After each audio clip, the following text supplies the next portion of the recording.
What was your experience today breaking the stuff with me compared to watching some polished 12-minute video? It's louder and more violent.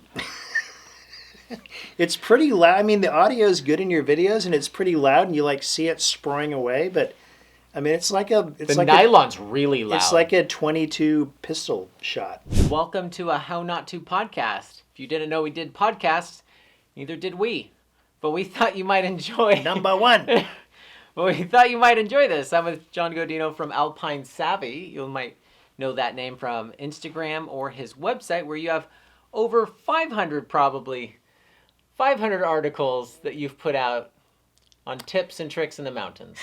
Time to take an inventory and prune some of the dead wood and polish up some of the good stuff and keep things fresh and shiny. All the stuff on Instagram says over 400 articles, and it's because I don't think you've counted in a while. Alpine Savvy, my website and Instagram both, it's a way to carry on the tradition of mentorship that has been a part of climbing since pretty much forever.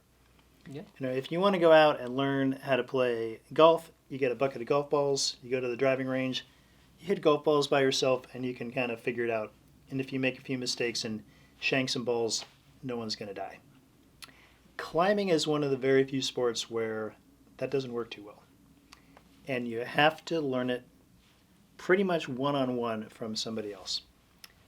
And of course, there are guides that provide these services beautifully. Mm-hmm. And it's great to support them in many, many ways that you can. Mm-hmm. But also, when most people learn to climb, they learn it from their peers. They learn it for free from someone who already knows the ropes, so to speak. And with that comes an unspoken agreement and sort of karmic debt that when your skills rise to a certain appropriate level, that you then continue to pass on that information to those who also want to learn the sport. And I got into climbing through the Mazamas Mountaineering Club in Portland, Oregon. And I was the recipient of many, many, many volunteer hours of some really gracious and generous people teaching me some safety things and how to climb and technique. And now that I've been fortunate enough to receive those and learn from some other folks on my own, I'm in a great position now to continue that knowledge and sharing. I like to do that through teaching live classes when I can. But by having an online presence on my Instagram and website, I can magnify and amplify and leverage the teachings that I do to, may sound a little dramatic, but to the entire world of audience. I've a surprising number of Instagram followers in Iran, and I get messages from them pretty regularly, and that's kind of a cool thing to be able to have a small hand in helping people in many different places who I otherwise would never have a chance to meet one-on-one. Yeah, the internet's really changed the game, especially in the last 10 years that social media became more of a thing. I think it does reach a very large audience. Not everybody's online, and not everybody's looking for this information online, but there's a lot of people that when they want to learn how to change a tire, they go to the internet, and they learn. It's not a bad thing. It's just the way society is. It's nice to have that information out there. And there's certainly some aspects of climbing that you can get an initial handle on, maybe from a website or from a few Instagram photos, but you truly need to go practice a lot of it under the secure eyeballs of a qualified instructor and not try to figure everything out on your own. That's for sure. Yeah, the way I used to end a lot of my videos back in the day were, please don't be an idiot and go highlining your first time without going with somebody who knows what they're doing. Don't try to learn everything about this from some guy you don't know on the internet. And I like to remind people, like, you don't know me. You can't see everything that goes on behind the edit. And you don't even know if my information's right, technically. So it is important to go out with somebody in person before you do any risky activity. But what's really cool is you can go with a whole foundation of knowledge that you do get off the internet. So when you do see it from a person, you're like, I know what you're talking about. And you're not like, oh, show me that sliding X. Again, what's a sliding what? Why is it called an X? It's a V. Why is it a sliding X? So what made you start writing articles about this? Did it just ramp up slowly? Was it just like you had a chunk of information you wanted to share? Why, like chicken or the egg? How did you start this thing? Yeah, it kind of got rolling with the Mazama's website about 10 years ago that I was managing at the time. And I had a little corner of the website that I called Tip of the Week, which was just a couple paragraph, quickie sort of climbing tips. And I really did try to maintain that more or less every week or so. And that, of course, adds up over the course of several years. So after doing that for a while, I had a couple hundred articles on articles/blog post, whatever you want to call it, on the Mazama's site. That website transitioned to some new software, and I was informed that those articles would probably not be available anymore on the new website, so I took them down and migrated them over onto my own website that I had control over, and that was the start of Alpine Savvy in about 2018. So the website initially started with, rather than a handful of blog posts and building up from there, I built it up behind the scenes to have a couple hundred posts to start with at launch, so I think that was helpful in getting things off the ground. So you started with a couple hundred posts, and you continue to do the once a week thing. Is how often do you make those articles now? Once a week? Yeah, four a month is the goal. Sometimes you crank out a couple in a week, but overall it's 4 new articles a month. Yeah, it's never exactly linear like that. No. And what made you start Tip of the Week? Because to name it that, you had the intention of doing it every week. I did. Right, the whole... I am not a guide. I am not a terribly skilled climber. I'm a curious guy who's been at the game for about 30 years now. I've learned a lot of fun things along the way. And when I learn something that makes me say, wow, I get excited about learning cool new things. And that little spark of excitement in me, Yeah. I think, I can't be the only person who thinks this is an amazing, cool trick, rope trick, one-handed club, whatever. Yeah. And when I learn a tip like that and it makes me get excited, I want to share that excitement with somebody else. Yeah. And, I you get know, you that. might show it to 10 people, but if one of them, if you see it in their eye, if you see that little spark of like, yeah, I'm like, they get it. They have Yeah. that same little Yeah. excited, childlike feeling of like learning something cool and amazing. And, you know, I think of Alpine Savvy as kind of like a cookbook is Yeah. an analogy that I use. If you open a cookbook and you look through it and there's 100 recipes and you flip through it really fast and maybe you see 10 of them that you think are kind of cool. Yeah. And out of those 10, maybe you end up cooking like 4 or 5. Yeah. That's still only like 95% of the recipes you never used. Yeah. But 5 of them you did, and it didn't take you much time, and you learned 5 new things with a short investment of time. Yeah. So if people flipping through Alpine Savvy might think, they're going to think one of 3 things if they read a tip. Like 1, that doesn't apply to me. Mm-hmm. 2, I already know that. Mhm. Or 3, I didn't know that. It does apply to me, and maybe it's useful. Mm-hmm. And that might be one of those, 5 to 10%, 1 out of 10 tips that resonates with people.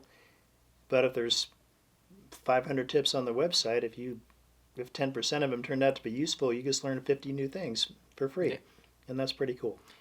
Yeah. And there's no ads, no paywall, no distracting sidebar fluffery, no What's Amazon your affiliate links kind of thing. So What's your reasoning for that, other than it's really obnoxious for the end user to have to deal with? Because most people are numb to that stuff, right? Well, I mean, it sort depends of on numb. what kind of website you're surfing through. We've all probably had the experience of looking for a recipe online, and you have to like scroll through a just mind-blasting array of sidebar can't ads even to try tell to what try the to ads get to are. the good stuff. And yeah, what's the ad and what's the blog post anymore? You can't even tell. I never wanted my site to look like that. No critique from me on anybody else who does choose to put ads on their site. If Yeah. that's working for you, cool. The bottom line for me is that I think climbing knowledge that could potentially save someone's life ideally is free and is Yeah. available to the widest number of people possible. Yeah. And that's why I've considered putting up a paywall site like 200 articles, 100 articles for free, Yeah. the rest paywall, something like that. That still is putting information behind a paywall, and that's another source of annoyance for a lot of people. And I just don't think that many people make it through the paywall that would otherwise learn. Probably not. I'm fortunate now that this website is more or less a hobby for me, and it's not something that I have to monetize to pay the rent. Yeah. So I like to keep things as wide open and as accessible for people as possible. Yeah, for the first 3, 4 years, I painted houses, and it was a hobby too. So where do you source most of your stuff, your information? You just like constantly reading online? Do people send you stuff? Sometimes it's a grab bag of all where that curiosity spark comes from, where that little bit of fire. Some of it is seeing a new technique or a new rope trick online, and it could be from various folks on Instagram or maybe YouTube to a lesser extent. Sometimes it's things I've learned from people over the years that I'll remember in some sort of odd little way, like, oh, I learned that a long time ago and I thought that was kind of well known, but now I'm teaching it in a class and everybody's saying, wow, that's really cool. I never saw that before. Like, oh, I guess it's not so widely utilized now. So maybe that is the source of an article too. How often do you have actual live classes? I'm teaching a class now at Mazama's twice a month. Oh. The second and fourth Sunday for anybody in Portland. We call them the Sunday Skills Clinics. And it's pretty cash, 3 hour or so. Usually in the evening. We have some stuff during the day. Anchors, knots, rappelling, glacier travel, crevasse rescue, mechanical advantage systems, Well, map and compass navigation, and then using is every Gaia GPS. class a repeat of? Is it always the same thing, or is it a build up? No, you can take them a la carte. You can take any one class that you want to. You don't have to take the whole series. Gotcha. So And each one stands alone on its own, but it's not all the same thing. they're all standalone classes, yeah. And there's about 6 months of classes that are all different. Okay. We ran them from we're starting this year. The Mazamas, starting in January Okay. through the end of June, and then the current plan is to repeat that whole series of classes starting in June again for the next 6 months. Okay. So 6 months is what? 12 classes About 12 of different topics. different information. Well, that's really neat. That's a super helpful to have an in-person version. How much is that? $25 Mazama's members and 35 non-members for 3 hours of instruction. It's pretty screaming deal. That's pretty cheap. That's pretty cheap. And I make $0.0 from that as a volunteer climb instructor. All that money goes to Mazama's. Is how they've always operated. No one gets paid who does the teaching, and I'm happy to continue doing that. That's awesome. How long do you think you'll be doing this? Because it's a hobby. It's something you enjoy. What would you do with that creative outlet as a creative outlet if you didn't do it? Because it's I don't know. such a habit now. I was talking with your sweetie pie here a little earlier about how I think everyone has an innate desire to create something beautiful in the world. Yeah. You do it with your channel.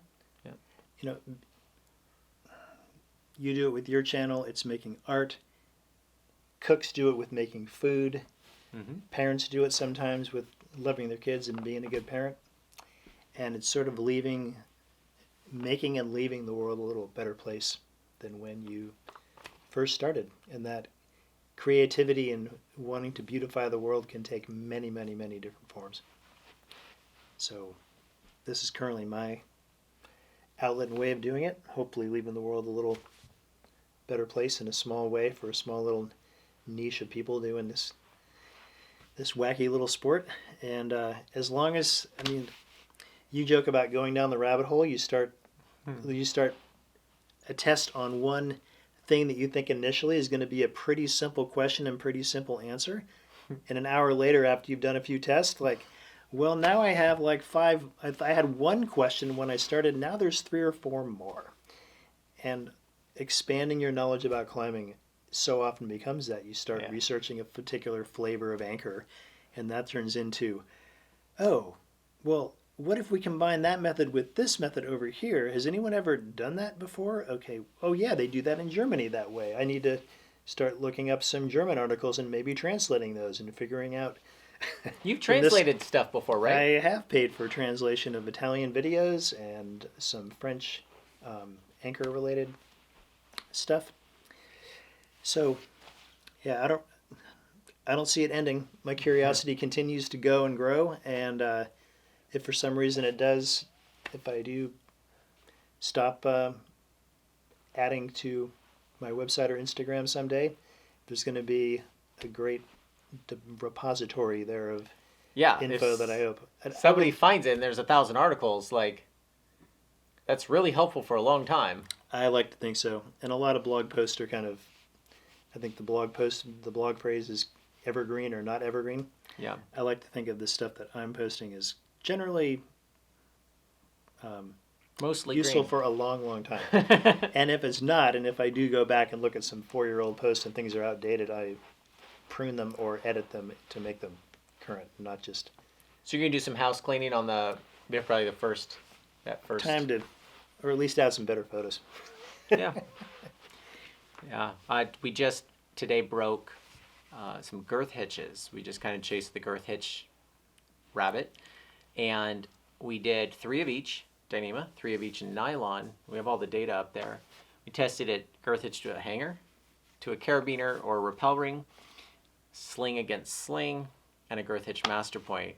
And it took so much willpower to not chase the what ifs in the rabbits just in that. And we were trying to be thorough. Like, we broke hundreds of dollars worth of slings.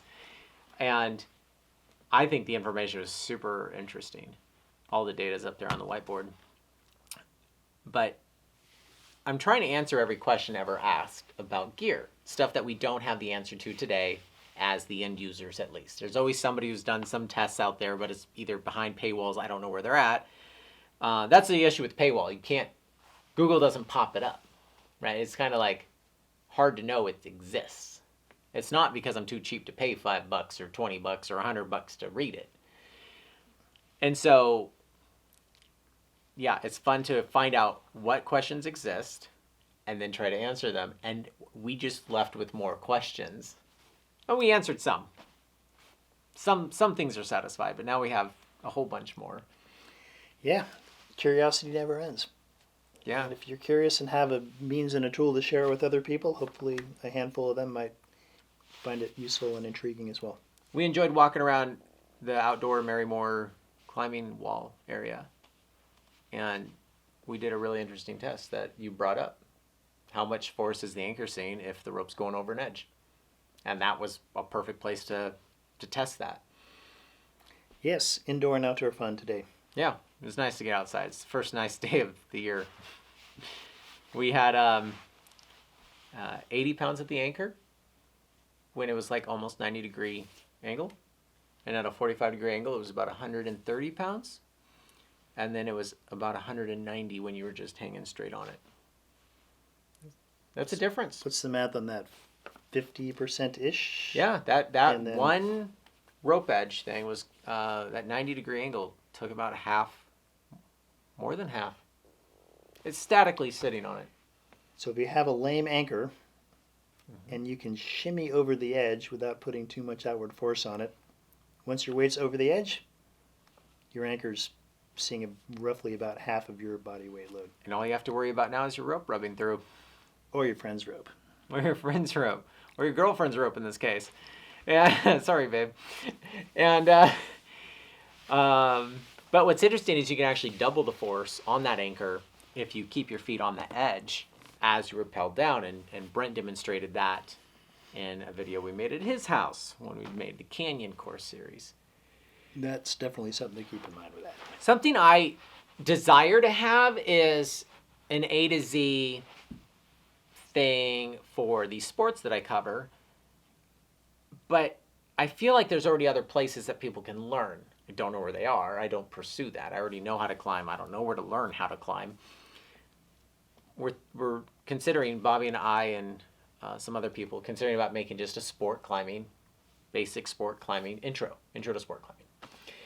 And we cover it like they normally do, because Bobby does guiding and the other people I've talked to do this for a living. So like we have like the standard of what's being taught, put it in a video, but include how strong things are to have that how not to flavor, so people understand that carabiner can hold a truck and what that means, and that you can generate a truck amount of force if you do certain things, but you're not likely to in this kind of situation.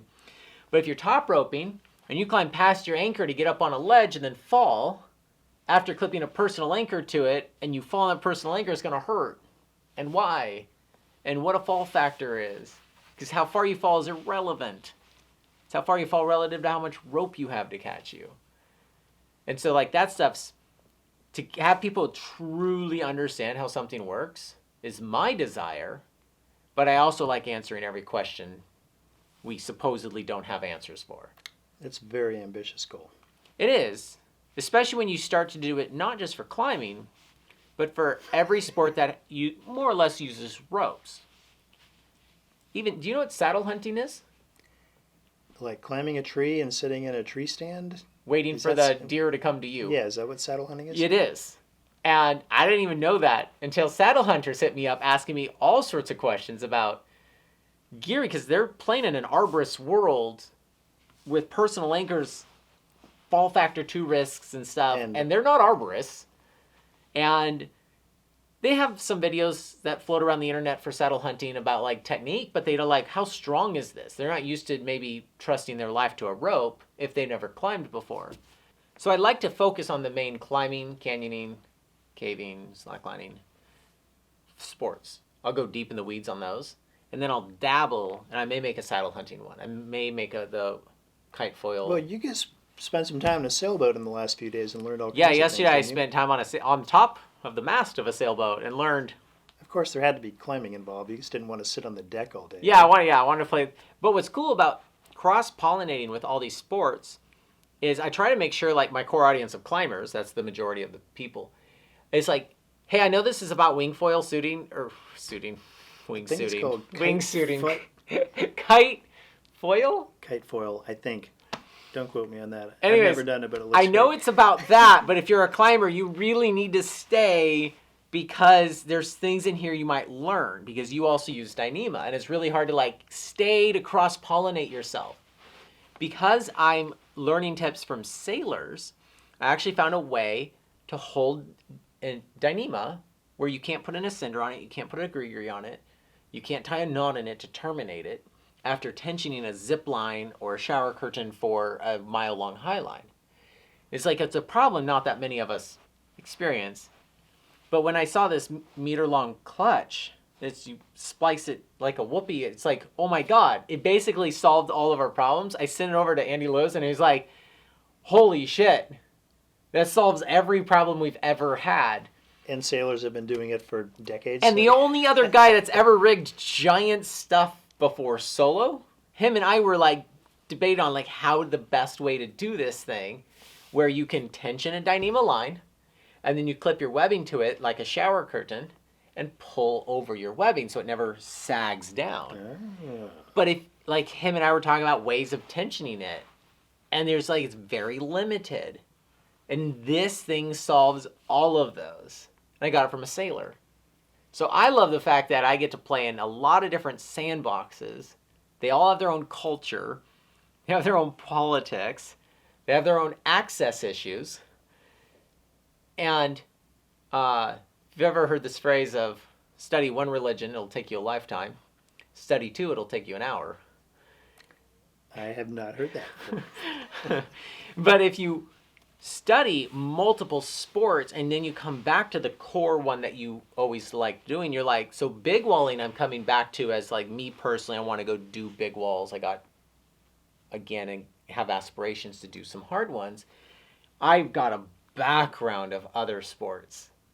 So I learned so much doing this exploratory style of teaching slash learning. And I'm sure, I mean, every article you write is basically you having a wow moment about it at some point. And you, by dipping your toe into all these other sports, increase the chances of having wow moments. Yeah, there's a lot of wow moments.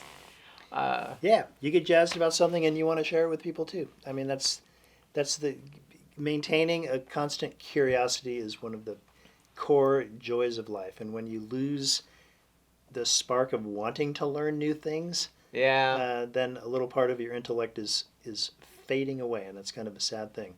Yeah. So stay curious. Stay curious, my friends. Yeah. I always tell my friends that I'm an undercover highliner. So I go out and play in other sports so I can evangelize highlining and how cool it is. How's that going? How not to highline is growing, and climbers and cavers use it, and it's like, so it's nice, even if you don't highline, for you not to say to us, what's that? It's nice to know that people know what highlining is.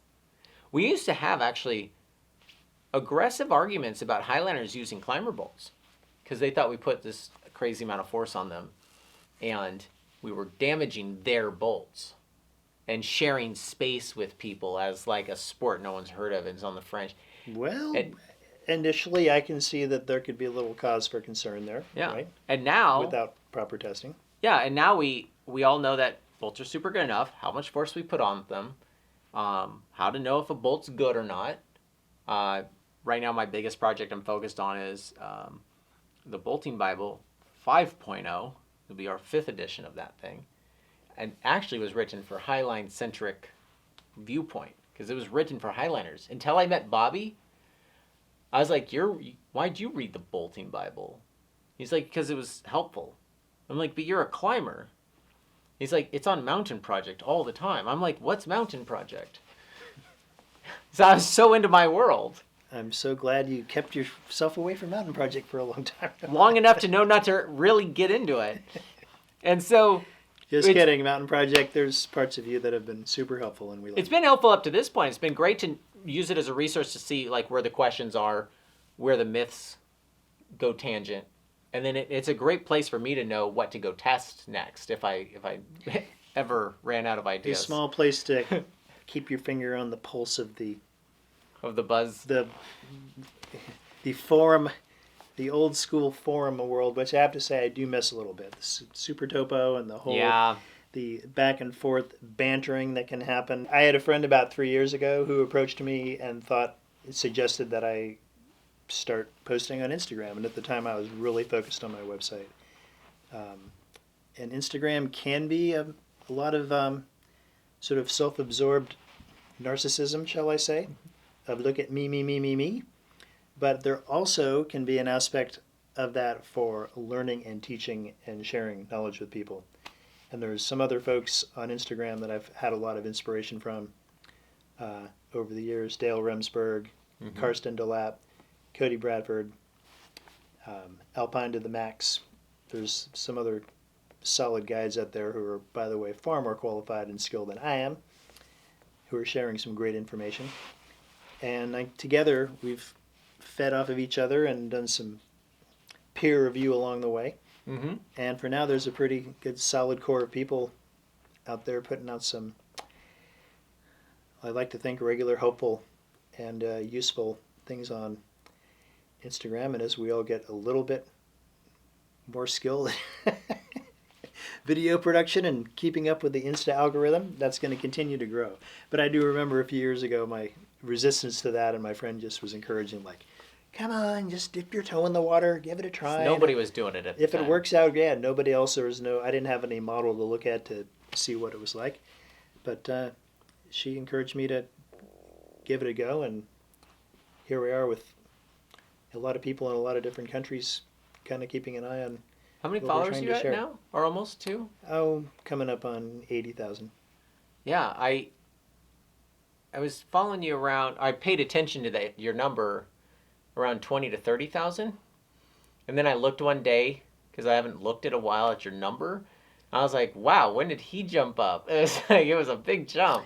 Yeah, and Were you an overnight success after 20 years?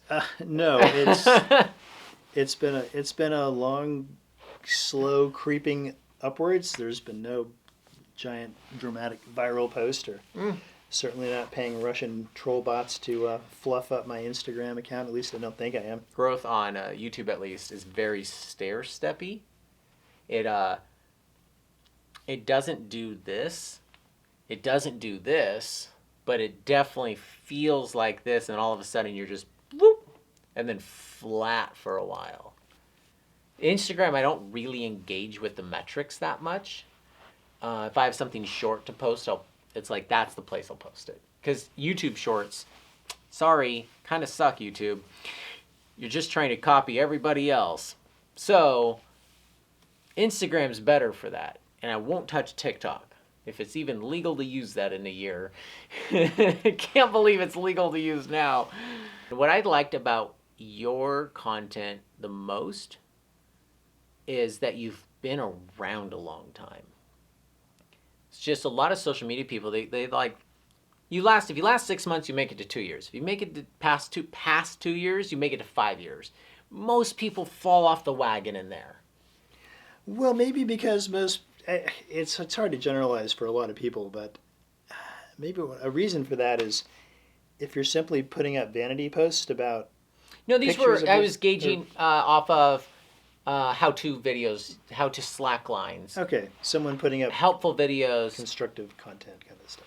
Climbing Instagram stuff. It's just like I don't see a lot of channels, if you look through the history of their videos, they usually last 6 months to 2 years if they're like really into it. And then you either run out of stoke, ideas, inspiration, whatever you run out of, burnout. That's a thing. I constantly throttle burnout. That's where I thrive. So it's nice to see that like you've done this consistently, and that's a key. Consistently for a long period of time. Yeah. Have you skipped a week in a while? Or have you because you'll build up posts and then if you get busy, you'll slow release those, right? For the website? For your website. I regularly put out 4 posts a month. One way or another. Sometimes it's 3 in the first 15 days and 1 in the last week, but whatever, it averages out to Do you post them as you make them? No. I've probably got like 40 draft posts that I'm constantly working on and adding photos to and doing some peer review and sending them out to people for checking out. How long do you think each post takes you? Total on average. Hours? Yeah, on an hour. 3 hours. Yeah. And they're like little chess pieces that you're moving forward each day, a square. And you finally get the pawn to the other side and it turns into a queen. Like, right? Is that how your workflow works? Well, yeah. I mean, some articles you can sit down and sort of bang out in half an hour and take a few photos and it's good. Others are, wow, this is going to be like, you got to do homework. 2,000 words. Yeah. Look at posts similar made by other people, do some research online, look at a topic on mountain projects, see what people have kicked around and are talking about, and try to not only add like, hey, this is what I learned and what I think might be right, but what's current best practice in this? What are some similar things that other people might be doing? A lot of beginners, when they learn to climb, is they get very keyed into the black and white aspects of climbing. Mm-hmm. And I think when you're first learning, that is probably overall a pretty good approach. Do it this way, don't do it that way, using the word always and never often. Yeah. When you're learning for the first year or two, that's an okay approach. Yeah. But after that, when you become a bit more experienced, you learn that there are those things that you thought were black and white are very much along this subjective scale of kind of not so good practice to pretty good practice. And so we learn to become more accepting of other ways. Well, ideally, we learn to become more accepting of other ways to do things that are different from the way that you learned. And the rationale that many people use for their technique sometimes boils down to, this is the way I learned it a long time ago. I've been doing it that way since I learned it. I'm still alive. Therefore, my way must be the best way, and every other way sucks. Or every other way, your way is different than mine, and therefore it's wrong. And that is a mentality that I think climbing educators are trying to battle on a regular basis. It seems to be fading away more and more because people are getting exposed to a wider range of techniques that maybe are different from what they learned, but it still can be pretty prevalent in some circles. So I see it changing a lot. There's a lot less arguments about rigging on Slack chat, which is that's very encouraging. Slacklining's mountain project. There's a lot less arguments about some things, especially I find, like bolting. I find we've done a lot of tests on bolts. The thing that has the least amount of argument now about details that we've kind of made a thorough enough video about in a 10 to 20 minute video that's like kind of answers that question. And man, there were some pretty violent arguments about how, like, different ways of putting it in, twisting them and twerking them and pulling them straight out of a cliff. And yeah, like, well, I think a lot of the work that you have done has that's why I like people down a little bit. I definitely rile some people up, but I definitely think, like, I love giving people who desire the information the tools to go to these forums and be in defending that it may not be the only way. That's why I love the phrase super good enough, because most ways are super good enough. I have started to use that in many of my... A lot of people tell me they'll use it at work. Like, hey, show me the engineering projects for this bridge. Rope access, I mean. Yeah. Like, girth hitching Dyneema directly to a hanger was 12.83, 13.95, and 12.44. That is 4 kilonewtons higher than I thought it was going to be. Not recommending that. I'm just saying, it's not as bad as I thought. If you were to hang a haul bag off of a hanger and you girth hitch a small sling to the hanger, so when you do clip, have a clip-in point for that thing. I used to do that all the time in big walling. Didn't know how strong it was. So it doesn't clog up the small bolt. You only have 2 to work with. It gives you a clip-in point for this heavy thing that doesn't smash down the rest of the stuff. Yeah. Now I know about quad anchors and using HMS carabiners as a poor man's rigging plate, but it's still nice to know, like, that trick. Because sometimes you have to girth hitch pitons. That's a thing people do. I bet it has similar results. I love, and especially for me, like, I saw it break. Technically, I was around the corner. I heard it break. And so I feel like I really got a deeper understanding. What was your experience today breaking the stuff with me compared to watching some polished 12-minute video? It's louder and more violent. It's pretty loud. I mean, the audio is good in your videos, and it's pretty loud, and you, like, see it spraying away. But I mean, it's like a... It's the like nylon's really loud. It's like a .22 pistol shot kind of sound. Yeah. It's really... It's the nylon it's dramatic. Was shockingly loud today. Yeah, the nylon breaks a lot louder than the Dyneema, because is it just because it's a higher number? It's got so much more potential energy, I think, because it's stretchy. And so, the breaking happens so fast. And I think our highest result was 33 kilonewtons. And when you get in the 30s, it gets loud. That was impressive, yeah. I think, like, we absorb so much more information than I can pack into a video. But, of course, it took us hours to do it. And you can't watch a video and still experience. Even if I unedited showed hours of a video, it's unwatchable if I did. But being here breaking it, I learned so many little details of what didn't break in the system and how that flew back and everything and when it did. So when people ask me questions about soft shackles, and I'm like, I've been using them soft on soft on soft on soft on soft. When they ask me questions, I'm like, why is that a concern? because I've been doing it for years in my little niche context. So then kind of inspires me to make more content about like, wow, I get so much feedback about what people have questions about. I have like several messages now on my phone of people asking specifically about if they can drill a hole through a swivel. I'm like, first of all, why are you trying to do, why are people drilling holes through their climbing gear? Oh, I wonder who started that. Yeah. But how many people hit you up about a post you made and about ideas they want to see in posts? Not too often.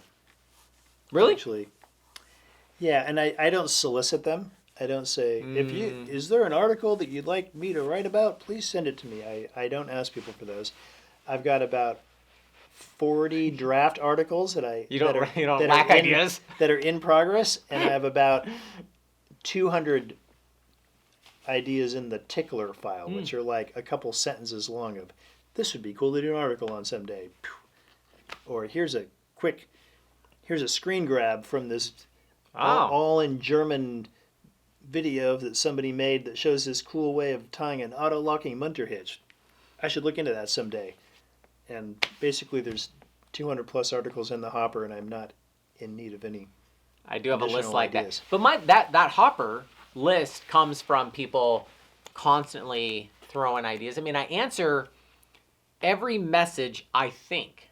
Some fall through the cracks, so I'm estimating between 95%, 98% of messages I actually answer. I answer all my own messages. I don't have a secretary.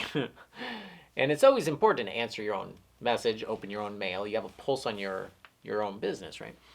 But I definitely have to tell some people no in a nice way. Sometimes I'm like, I'll think about that. But you get 3 people in a row asking you about something, you're like, okay. I may not think it's terribly interesting, but you 3 do, so maybe there's something there. I will test stuff that I don't personally have a wow factor, but I can see their wow factor or that curiosity, and it's like, okay, well, I have the ability to test it. Some people want me to test things I don't have the ability. I think people think I have one trick. I pull things. I'm trying to have an abrasion tester. I'm trying to have another drop tower.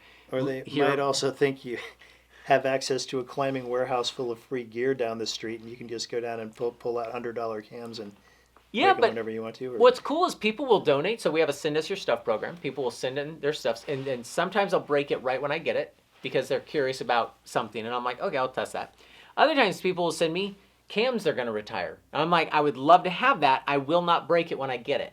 I'm going to put it in my little inventory box. And my lab isn't huge. Like, I'm careful what I keep in here. But when I have my cam crusher device done, I have a stack of cams to test.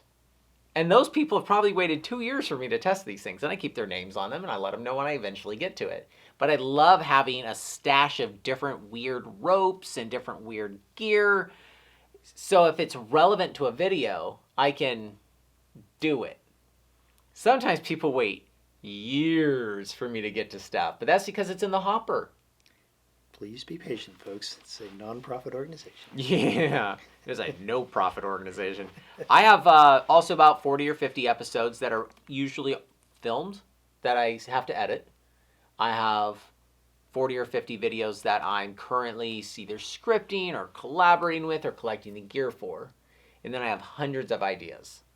And I don't know someday if I ever stopped, if I don't know why I would, but like if I did, I don't know what I would do with these mostly done not edited videos and all these half-baked ideas with this gear. Like, this is a momentum thing. It takes a long time to get to this point. I don't know. It would take me a while to turn it off.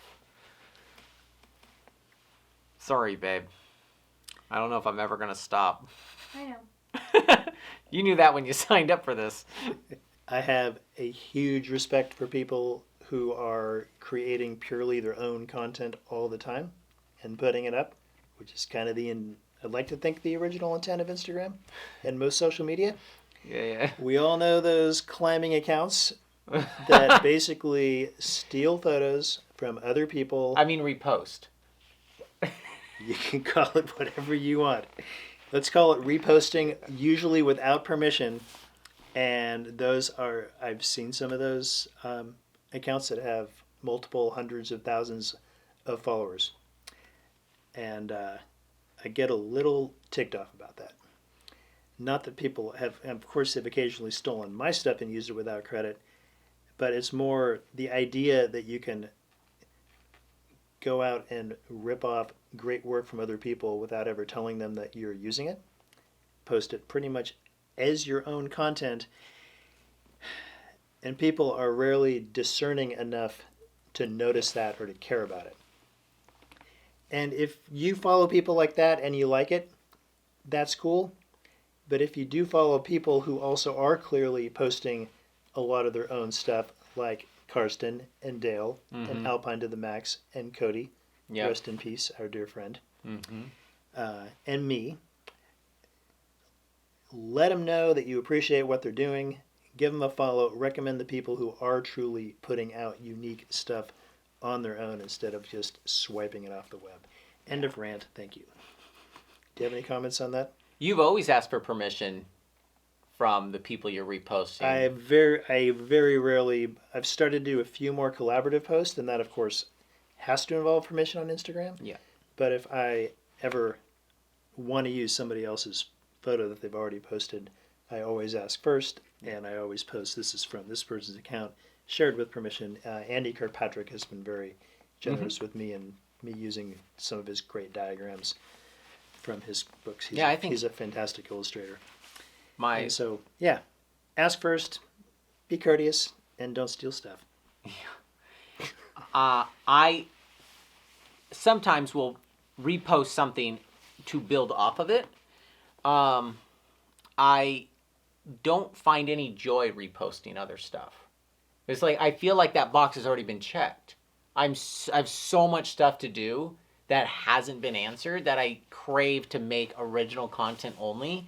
And when I do crazy stunts or whatever and things that like were really hard, it kind of gets weird with, especially with friends on who filmed it. It's like, who owns the footage? The camera person or the person who almost died trying to pull it off? That was a point of contention for slackliners for a long time. I never thought about that.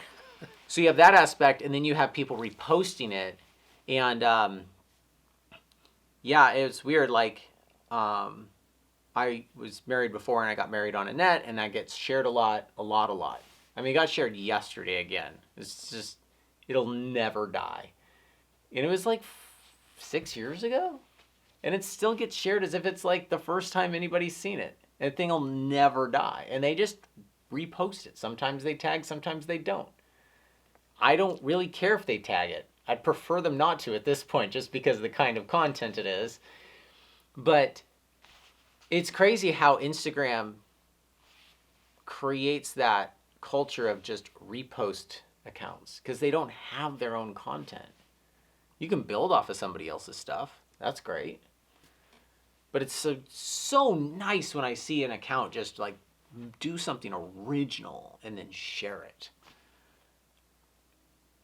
But which I think is most of them, but the ones that don't seem to stand out in sometimes a sort of annoying way. Yeah. Maybe me being a little envious at loads of followers with very little work. But so I think the guy who works probably the hardest that I know of, that gets the least amount of credit, is Jan Camus. He is in a niche of a niche thing, solo climbing. And he just stays in that niche and just really dials that in thoroughly. And he does like all original stuff. He does his own drop test. He fell 18 times on 18 devices, like with his body. I was like, it's my guy. I like that shit. But I have big respect for Jan too. I've never met him, but he seems like a really cool guy. So Bliss Climbing, Jan Camus. Go subscribe to him, even if you don't solo climb. Like, it's just a metric that's not that important. Subscribers don't mean really anything at the end of the day, but it is a nice number if that's the metric YouTube uses. So, like if I had 1 million subscribers, it doesn't mean I'm going to get more views. Really helps when I go try to like court Bial or Teufelberger if you got 1 million subscribers, is they don't know it doesn't mean anything. It's really how many views and engagements you have. So Hard is Easy puts out some pretty good educational stuff sometimes, like he just did the Mammoth thing. But then he'll put out just like these sport climbing vlogs, right? So I'll put out these rope jumping, like, look at this project I did, right? He'll project a sport climb for ages, and then he'll make a video about it. And every so often he'll put out these videos of like abrasion testing or gree-grees failing or stretching this or forces on the... I love that. So few YouTubers are doing that.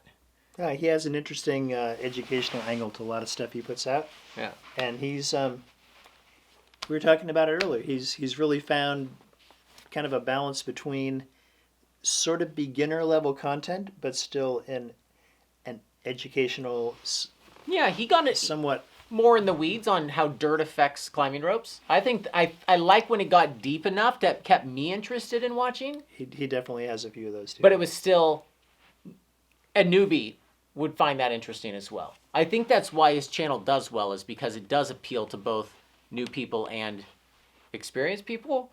Sometimes I'll get down these rabbit holes where I do like really complex canyon rope systems for 10 straight videos. And it's like, I had a lot of people come up to me and thank me for doing that with Brent, because that's a lot of energy to put towards 10 videos. But the metrics don't thank me for that. It's niche. But Dyneema. I think Dyneema is a powerful tool. And I think it's nice to understand that better. And I would love to go down that rabbit hole. And the YouTube algorithm will punish me for it. That's okay. Mix some of the, my Achilles heel on that is on Instagram. It's navigation stuff, which is my personal passion. I have a master's degree in geography, and I used to work as a cartographer and making maps, and I love teaching navigation and showing people GPS tools and trip planning at home. I thought you had a ton of those articles on your website. I was like, this is just so different than an anchor. Oh, I do. But, if you get lost on your way to the climb, you're never going to go have fun at all. Oh, I usually get lost everywhere I go.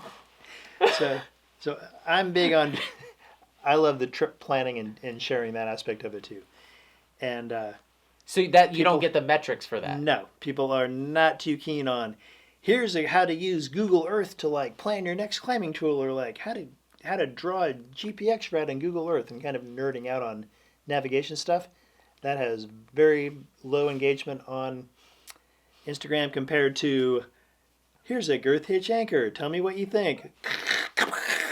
People going crazy.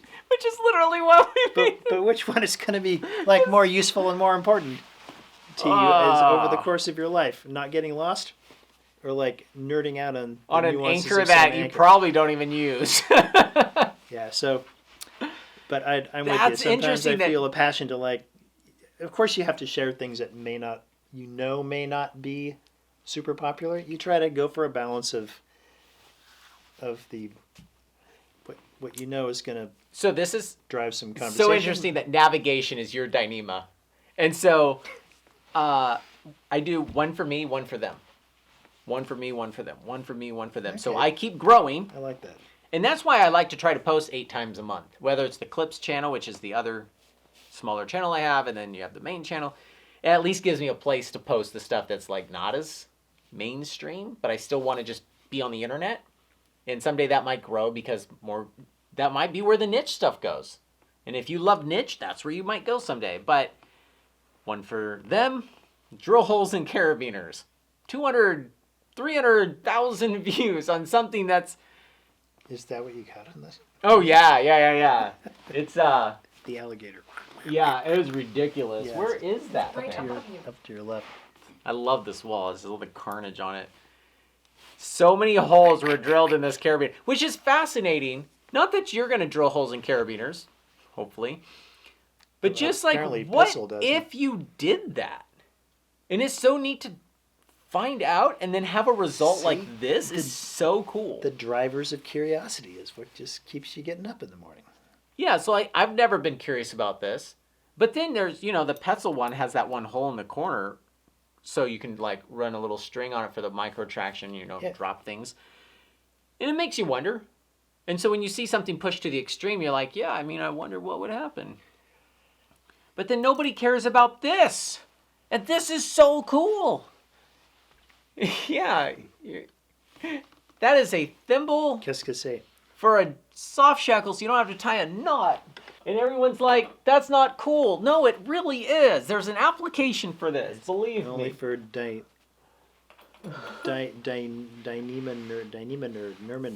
nerd. Dyneemology is what I might call my new book. Dyneemologist. Dyneemologist. That's, It's not Dyneema. It's ultralight molecular weight polyethylene. that's a boring name. It's a mouthful, is what it is. HDMP. UMPHE. No, it's HMPE. No, it's this. No, and you're just like, ah. Come on, engineers. Go have some fun. It's Kleenex, okay? Give me a Kleenex. I need to blow my nose. Yeah, it's nice to get an insight of the posts I see on Instagram. It's nice to get to know you better. And it was fun to have him help break some stuff here. Let us know what you guys want to see us break the next time he has a chance to come down here to the lab. I'll have a new list by then, I'm sure. Yep. But we'd love to hear your comments too. We've actually fit quite a bit into this list. His list was ambitious this time. But check out those videos by subscribing and following.